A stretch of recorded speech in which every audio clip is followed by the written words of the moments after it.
From an epic horror odyssey to the brilliant final chapter in the Roy family saga, here are the Hollywood Reporter's critics' picks for the 10 best TV shows of 2023 so far.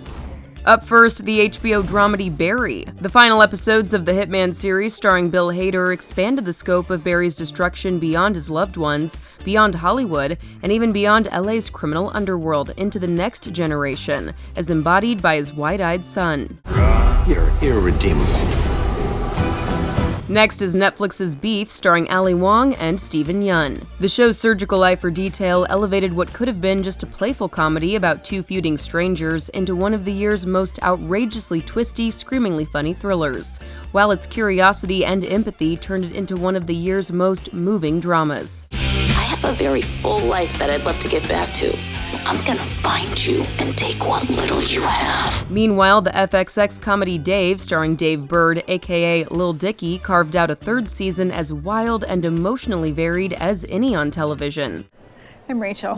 Hi, Rachel. Hi. I'm Dave. Nice to meet you. Dave, nice to meet you. You having fun? Not particularly. Another pick is Happy Valley. The 3-season exploration of crime, punishment, and trauma came to a harrowing end that closed the book on the fraught connection between a police sergeant and the psychopath who upended her life more than 2 decades ago. Got some intel for you from the prison. You're not gonna like it. Up next, I'm a Virgo on Amazon Prime Video. The 7-episode comedy from Boots Riley is part whimsical allegory and part superhero origin story about a 13-foot-tall teenager. Just hit the sideshow with us. Well, I'm a Virgo, and Virgos love adventure. We showing up with a giant. According to THR's TV critics, The Last of Us is probably the best big or small screen video adaptation ever, but that's reductive. Depending on the week, the series was a tragic love story, or a mushroom zombie-filled urban nightmare, or just a buddy dramedy anchored by the great Pedro Pascal and Bella Ramsey. You got any advice on the best way west? Yeah, go east.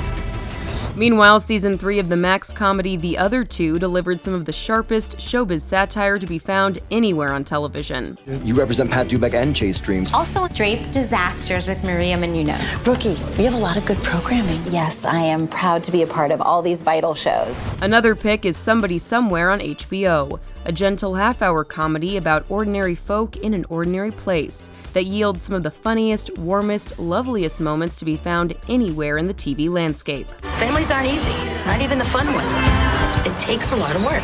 Taste the Nation with Padma Lakshmi on Hulu follows its host as she travels the country and visits ethnic enclaves in different cities while learning about the intersections between food and the American immigrant experience. THR's TV critics call it a funny and vitally of-the-moment journey, and every bit as good as her Bravo smash, Top Chef.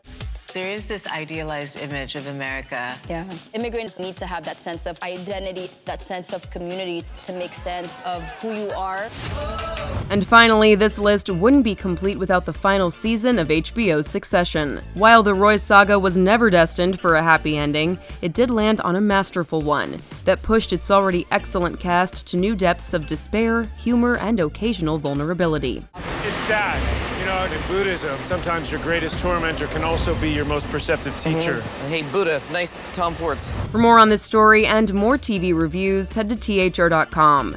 This is the Hollywood Reporter News.